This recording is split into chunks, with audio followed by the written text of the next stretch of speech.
galera, tá entrando no ar mais um pós-jogo do Dieguinho de Atlético Mineiro 2, Vasco da Gama 0. Tem bastante coisa pra gente discutir e falar no vídeo de hoje. Tem a estreia dos reforços, Coutinho, Emerson Rodrigues e Alex Teixeira. Tem a situação do lance capital do Praxedes, que é aí o boneco de Judas da galera aí, que errou feio e foi com certeza aí preponderante na derrota do Vasco. Tem muita coisa pra gente discutir no vídeo, mas já vou pedir para vocês deixarem o like no começo do vídeo, que ajuda o conteúdo a chegar para mais pessoas.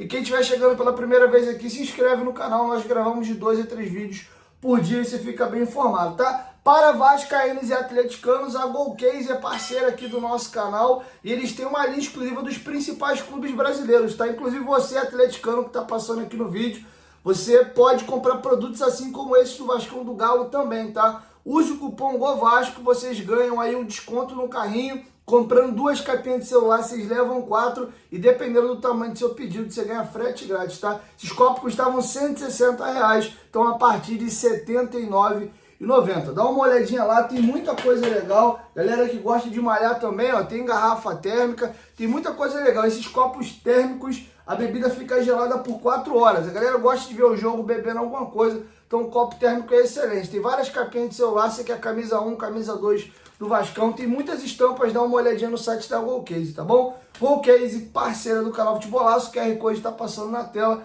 e o link está na descrição do vídeo, o primeiro comentário fixado. Mas não esqueçam do cupom GOVASCO para garantir aí teu frete grátis e o desconto aí extra no carrinho. Dito isso, galera, vamos para as informações aqui da partida.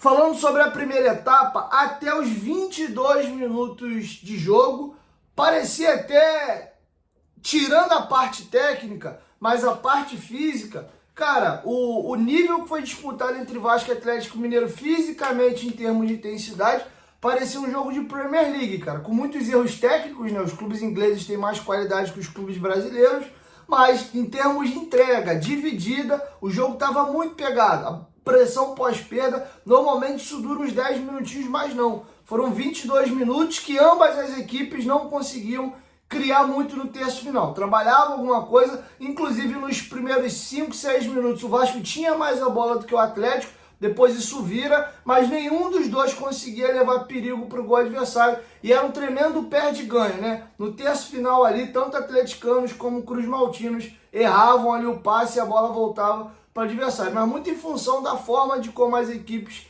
marcavam. Eu posso simbolizar 2 atletas aqui, um de cada lado, para poder dar um exemplo disso. O que o Otávio marcou no Atlético Mineiro e o Matheus Carvalho por parte do Vasco, eles sintetizam isso que eu acabei de falar. Excelente partida desses 2 volantes. E aí o jogo começa a mudar no gol anulado do Bernard. Aos 24 minutos, o Scarpa bate um escanteio, a bola faz a curva por fora, a zaga do Vasco dorme e no primeiro pau sozinho o Bernard cutuca pro fundo da rede e faz o gol. E o lance muito difícil, tá? Até me chamou a atenção como o bandeirinha lá do outro lado já levantou a bandeira e viu de pronto a bola tendo feito a curva por fora. E não foi uma curva, não, muito grande, foi bem pouco mesmo, mas ele conseguiu detectar e o gol foi corretamente anulado. E aí logo 2 minutos depois, o Vasco já toma um gol. O Atlético Mineiro começa a conseguir trabalhar um pouco essa bola por dentro e abrir a jogada para os pontas. O Scarpa mais até do que o Paulinho, que o Paulinho ainda dava uma circulada, mas o Scarpa abria muito campo, muitas das vezes pisando bem na linha mesmo ali da lateral do campo. E ele tem essa movimentação muito interessante. O lance do gol sai assim, ele abre o espaço, recebe o passe, e o Scarpa tem uma característica que chama muito a atenção no jogo dele, é que ele é um exímio passador barra cruzador. Lá ele tem muito refino nesse último passe. Já ia saindo um gol, até de ser o gol do 2-0, um lance, aos 43 minutos. É um lance que ele vai na linha de fundo, cruza, a bola corre, a pequena área do Vasco.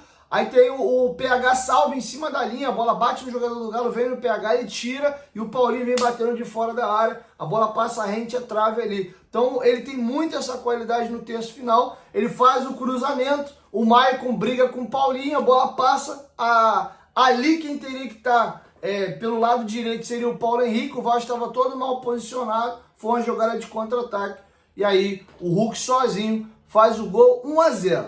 E aí após o gol, tem a situação de um chute de fora da área sem perigo do Scarpa com 30, e a partir dos 30, 31 minutos, o Vasco começou a ter a bola. O Vasco conseguia trocar passes no campo do Atlético Mineiro e começar a gostar do jogo. E eis que o Praxedes, aos 38 para 39 minutos, ele acaba com o jogo. O Praxedes hoje foi responsável pelo sepultamento da derrota do Vasco. 1-0, ele não participa do lance, mas o Vasco estava vivo. O Atlético era melhor, apesar de naquele momento o espaço de tempo era curto. A gente está falando de uns 5 minutos mais ou menos. O Vasco começava a empurrar o Galo para trás e o Praxedes sepulta qualquer chance de arrancada do Vasco, principalmente com o Atlético Mineiro diferente do Galo que vinha jogando o campeonato.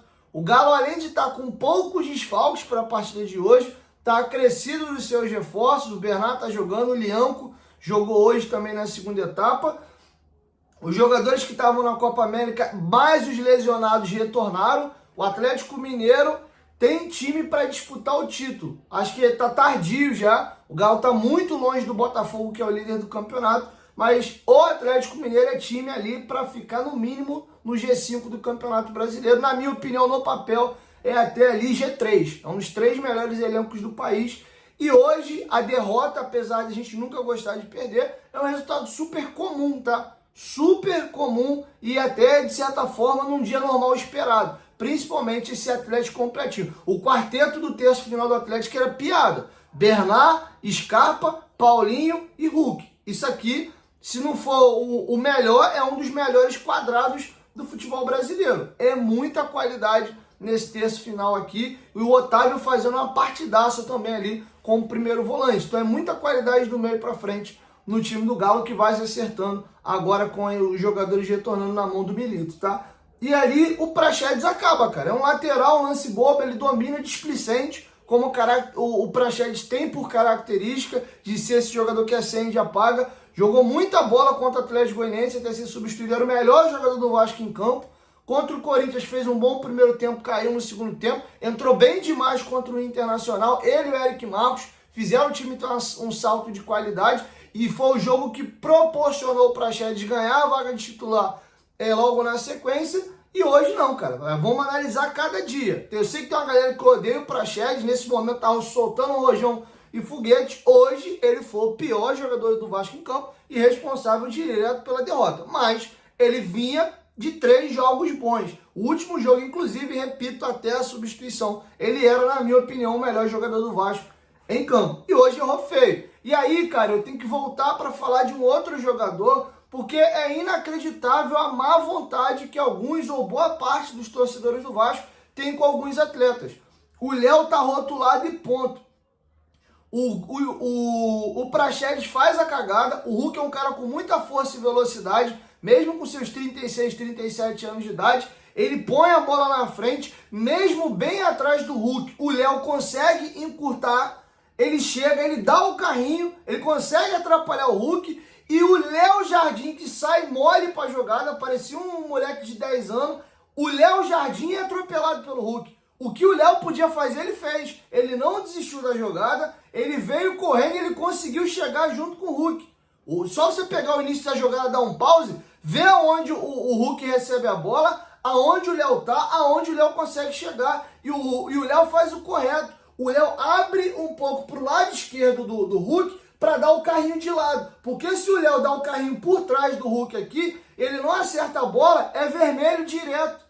Ele ia dar um carrinho por trás do jogador que está saindo cara a cara com o goleiro. Então, corretamente, ele faz a diagonal e dá o carrinho de lado. E o que ele podia fazer, ele fez. E só conseguiu fazer porque ele é veloz. Ele toca a bola. Para mim, além do Praxedes, que errou feio no lance, é o maior culpado, o Léo Jardim poderia ter feito coisa melhor. O Léo fez o melhor que ele pôde. O Léo, que eu falei, é o Léo Pelé. Mas como é um cara rotulado e nego gosta de bater no Léo por qualquer motivo, fica procurando o erro do Léo para apontar, ainda teve gente com a pachorra de querer culpar o Léo na jogada. Teve um lance também no primeiro tempo que o Hulk dá o tapa, o Léo chega na frente, o Hulk empurra o Léo, foi falta. E o juiz não deu, a bola acaba saindo, depois o Hulk vai levando, depois tomam a bola dele, alguma coisa do tipo, a jogada acaba não dando em nada. E o Léo, junto com o Michael, fizeram uma ótima partida. O que o Léo fez de cobertura hoje Foi uma enormidade. Inclusive ganhando várias divididas com o próprio Hulk, até fazendo falta. Teve um lance até que era um contra-ataque, ele vem e mata o contra-ataque, ele dá o pontapé no Hulk e para a jogada.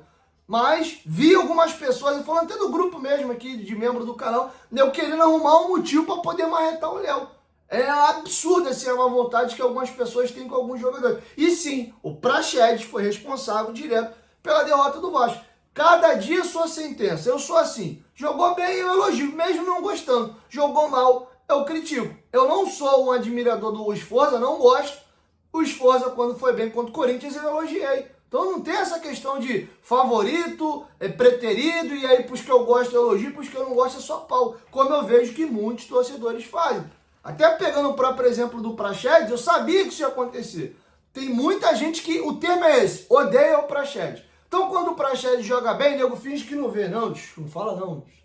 Eu quero ver uns 15 jogos bons dele para elogiar. Mas no dia que ele erra, meu amigo, acabou o mundo. É uma gritaria, eu falei, esse cara não pode jogar, isso é horroroso. É nesse ritmo, tá? E então eu analiso o jogo com a minha cabecinha aqui, ó. Isso é uma coisa que eu tenho, é personalidade. Então eu vou fazer as coisas com a minha cabeça. Então o Praxedes foi o responsável pela derrota do Vasco hoje. E não falo mais sobre o Praxedes nesse pós-jogo aqui, tá? Aos 43, o Paulinho tem essa jogada que eu acabei citando para os senhores.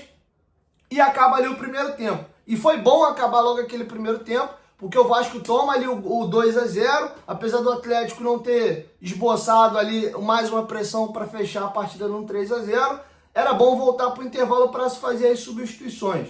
E aí, para minha surpresa, o Rafael Paiva faz uma substituição de cara. Qual foi a substituição que ele faz?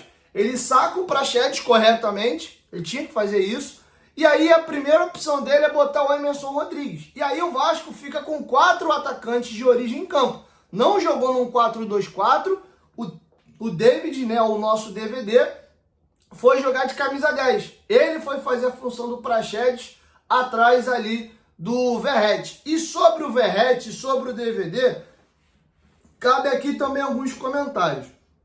O Verratti é um leão, é o nosso capitão, a gente tem muito carinho pelo Verratti.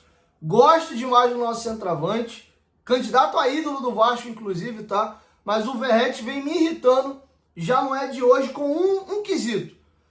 Toda vez que o adversário aperta o Verratti no jogo físico, ele desmonta no chão e rola para um lado e rola para o outro pedindo falta. Parece aqueles pontinha cai-cai que cisca e depois faz um estardalhaço, grita, mal comparando, tá? São jogadores que não tem nada a ver, mas nesse quesito, ele me lembra aquele Everaldo, aquele pontinho que jogou no Corinthians, jogou no Fluminense, jogou, acho que tem outros times ele jogou, tô tentando recordar quais clubes ele passou também, mas lembro bem dele do Corinthians e no Fluminense. O Everaldo, irmão, ele dá um drible, tomou um totozinho, às vezes nem é falta, meu irmão, ele roda, ele xinga, ele chora, ele pede atendimento, ele fala que tomou um tiro de bazuca. O Verratti está indo pelo mesmo caminho. A bola vem, ele faz uma parede, às vezes nem é falta, ele se joga e rola, e ele tá ficando marcado por isso já. Daqui a pouco vai ter lance que vai ter falta, o juiz não vai dar porque vai achar que o Verratti está simulando. Porque o tempo inteiro ele faz isso. E é um cara com quase 1,90 m de altura,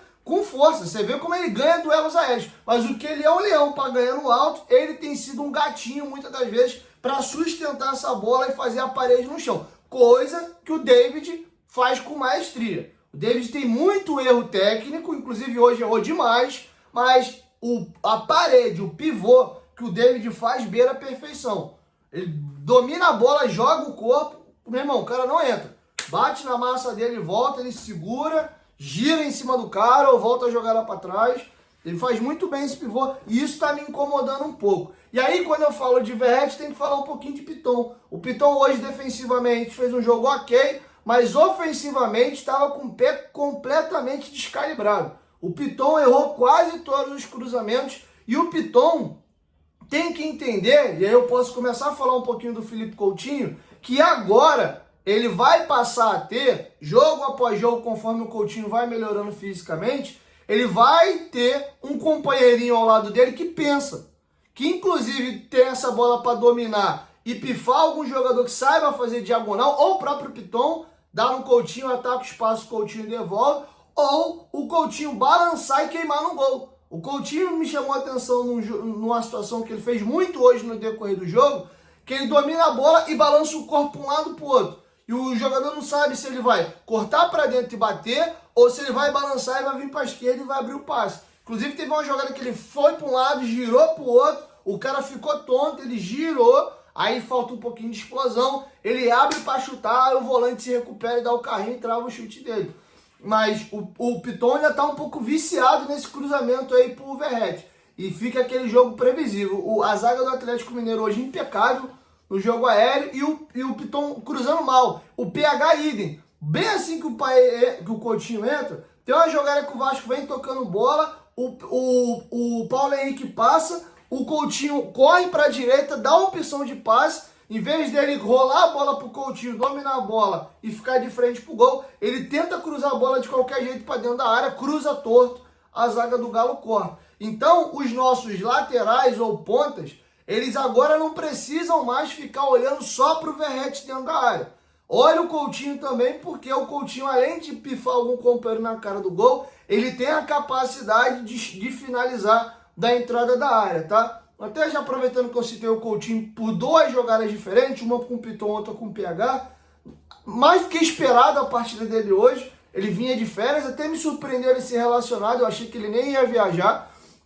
A quantidade de minutos que ele atuou também me chamou a atenção, o jogo foi até 51 mais ou menos, né? Ele entrou com 22, então ele ficou 29 minutos em campo, né? Então, ou seja, a ideia da comissão era que ele jogasse 30 minutinhos. Eu acho até que, fisicamente, óbvio que ele está bem abaixo, mas me surpreendeu ele já ter condição de jogar. E o pouco que você vê ali em campo, você vê que ele tem bastante qualidade. É questão de entrosar ainda com os companheiros, mas está muito claro na minha cabeça também que o Coutinho não vai ser esse homem pela esquerda. Que muitas das vezes ele jogou na seleção brasileira, jogou por outros clubes, que é aquele ponta que traz por dentro e queima no gol. Ele pode estar por dentro do campo, puxar para a direitinha dele e dar uma pancada. Mas ele começou o jogo aberto, trazer para dentro, pelo amor de Deus, não faz isso não. Até porque obrigatoriamente é isso que eu critico quando o Payet jogava pela ponta. O Payet não pode jogar na ponta, o Payet tem que jogar de 10. Assim é a mesma coisa que eu vejo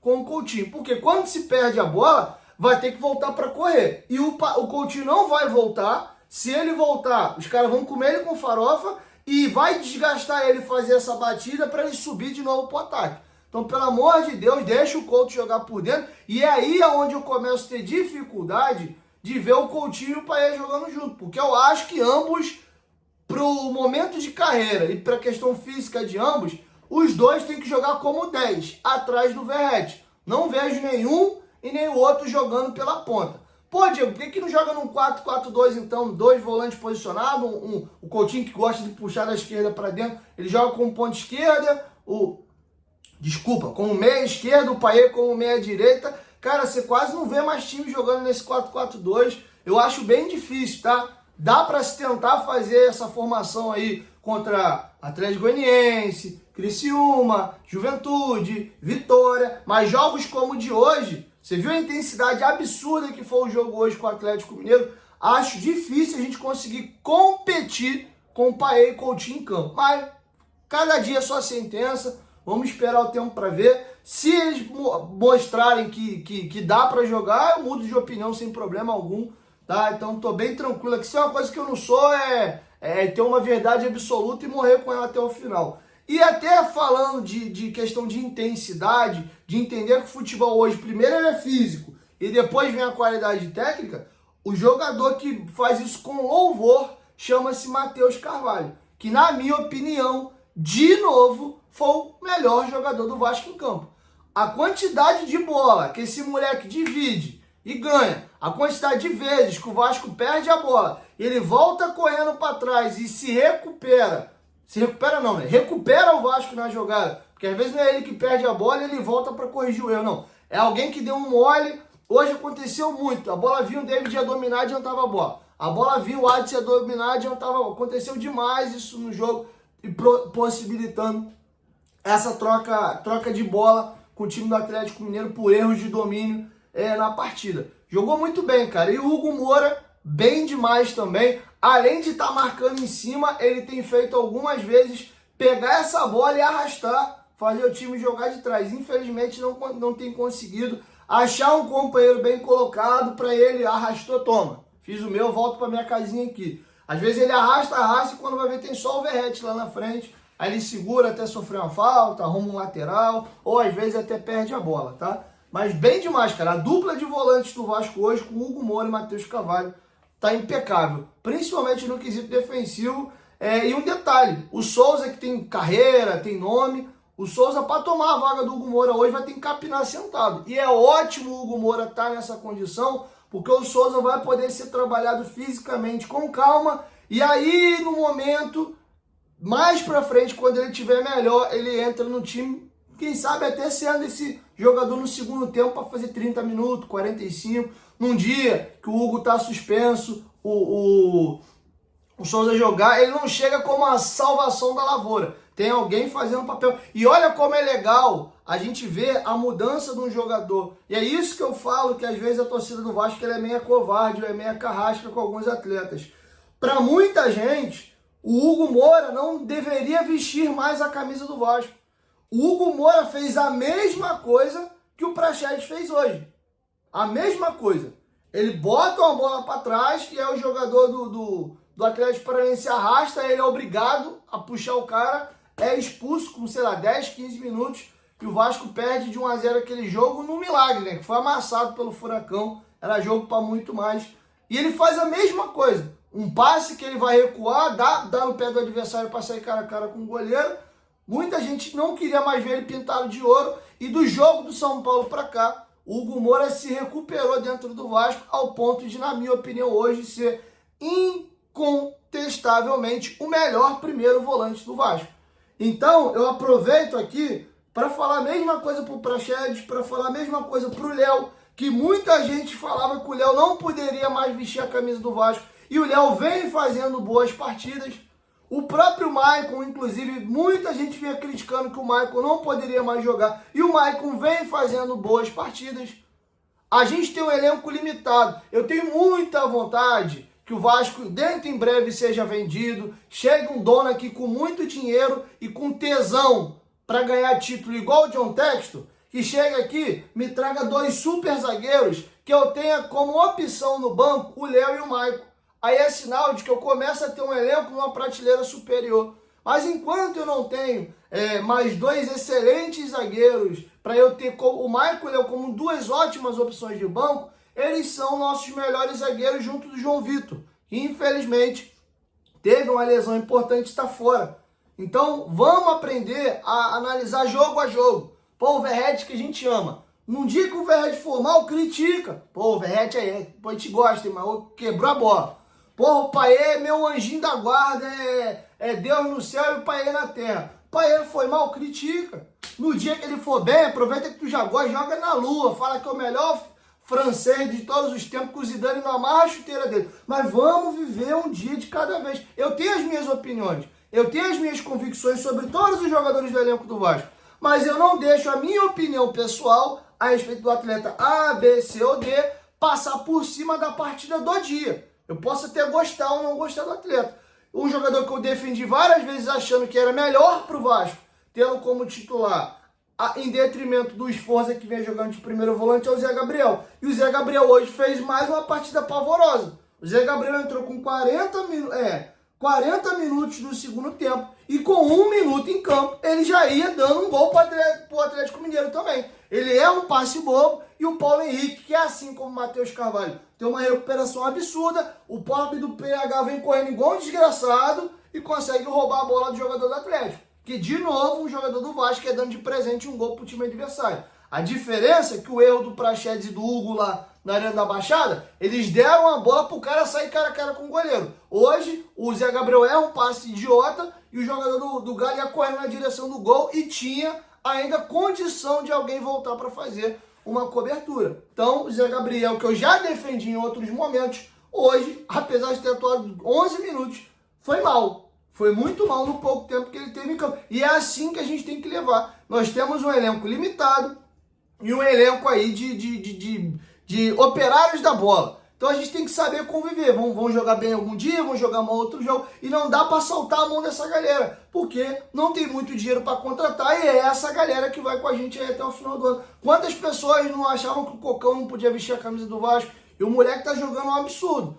Hoje, para mim, é um dos melhores segundo volantes do Campeonato Brasileiro. Porque esse moleque tá jogando, manter essa regularidade até o final do campeonato, dificilmente o Matheus Carvalho veste a camisa do Vasco ano que vem e vai ser vendido. Porque ele é jovem. O Cocão tem 21 para 22 anos de idade.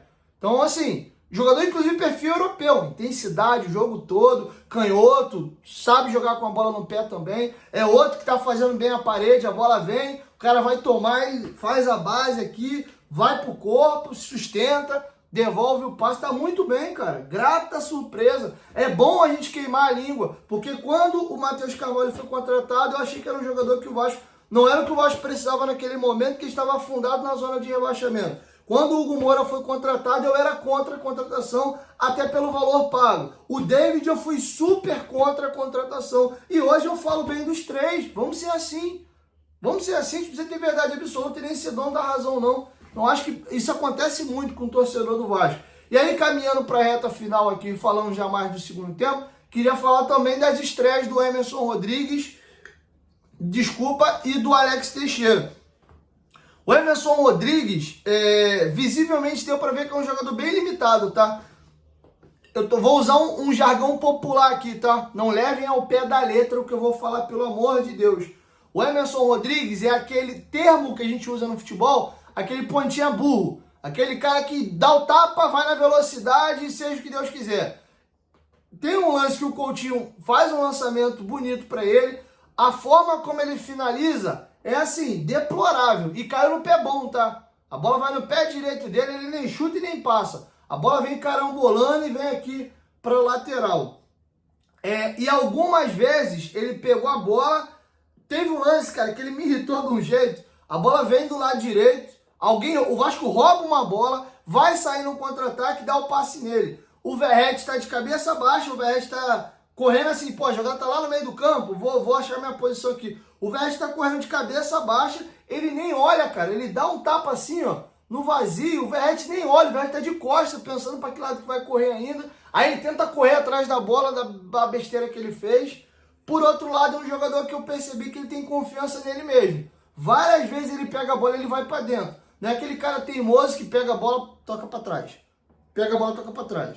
Pega a bola, toca pro lado. Não, normalmente ele pega a bola e deu para ver que ele é muito rápido. Se tiver campo para ele conduzir e não precisar usar o refino, ele leva o cara na velocidade. Ele fez isso algumas vezes. Inclusive, percebi que os jogadores do Atlético sentiram que ele era muito veloz. Em vez de dar logo o bote, os caras corriam para trás. Ele dominava a bola correndo em direção ao gol. Em vez do cara tentar o bote, arriscar roubar ou tomar o drible e abrir um espaço, o cara ia correndo para trás e ele vinha trazendo para dentro, tentava achar algum companheiro. Então é um jogo só, né? Nem um jogo, né? São 45, 50 minutos.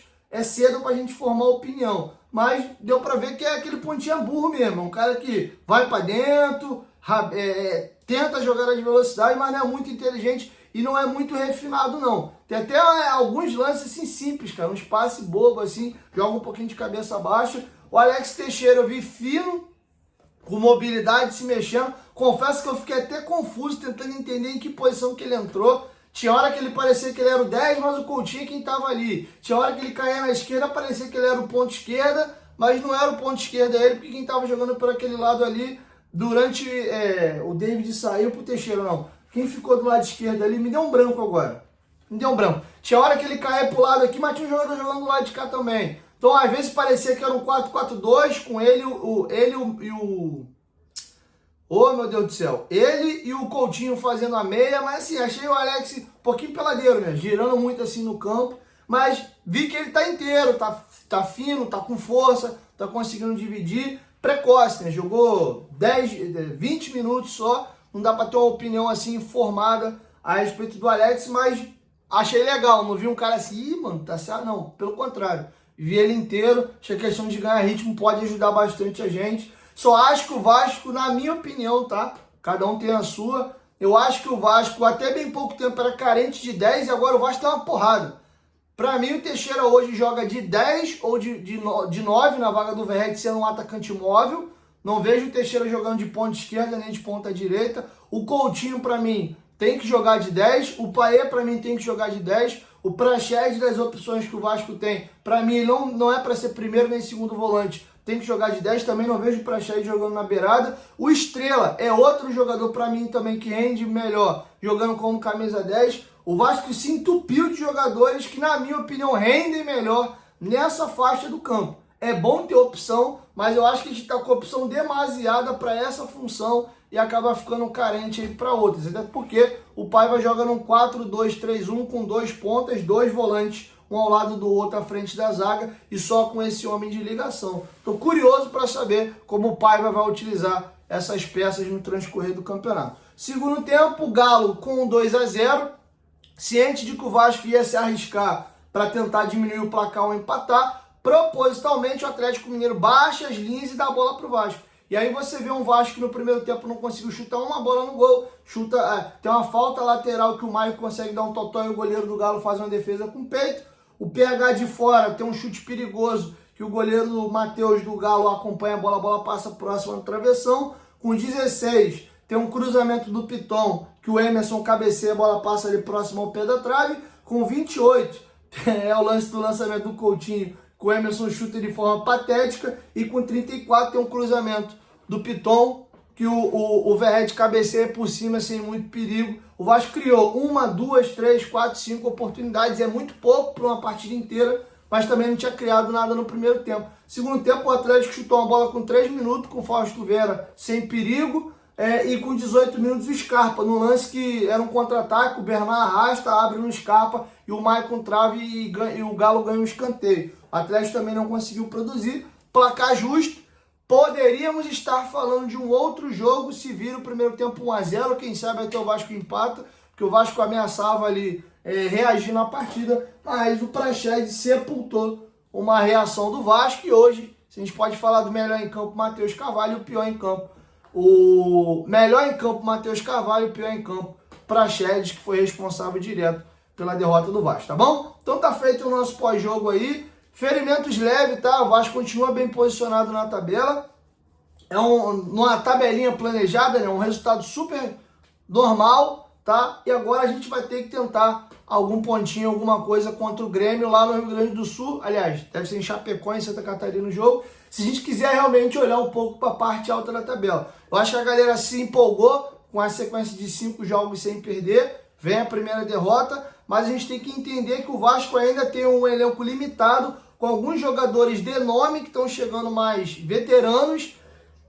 A gente tem que entender como é que esses jogadores vão conseguir render fisicamente para o time ganhar qualidade e não perder intensidade física, que foi o que o Vasco conseguiu. E aqui vai ter um fato curioso. Para quem, inclusive, coloca o Payet em pedestal e acha ele esse jogador acima da média, e de fato ele é, mas a arrancada do Vasco no campeonato com 4 vitórias e um empate é sem o Payet, tá? O Vasco é atropelado pelo Flamengo no jogo contra o Flamengo, com o Payet jogando titular e jogando o jogo todo. Depois tem um jogo do Palmeiras e vem a lesão. Ele volta, joga 40 minutos, né, e substituído, e fica puto da vida no jogo contra o Fortaleza, eu acho que é isso. Depois ele volta com poucos minutos em campo, ele lesiona.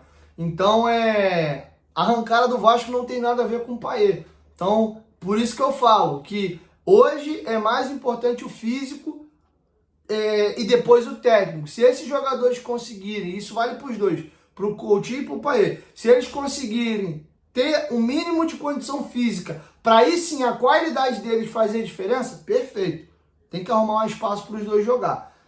E o Coutinho vai dar isso. Eu estou muito animado com esses primeiros minutos que eu vi do Coutinho, tá? Então é importante a gente fazer essa ponderação aqui, tá bom? Então é isso, assim encerra o nosso pós-jogo. Lembrando aí, Golcase, parceira do canal Futebolaço, galera do Atlético Mineiro, galera do Vascão, use o cupom GOVASCO, copão lindo, tá? Corre lá na Golcase e use o seu cupom GOVASCO para garantir seus produtos lá, beleza? 1, 2, 3, Futebolaço, tamo junto, família. E amanhã eu volto com a nossa primeira edição. Tamo junto.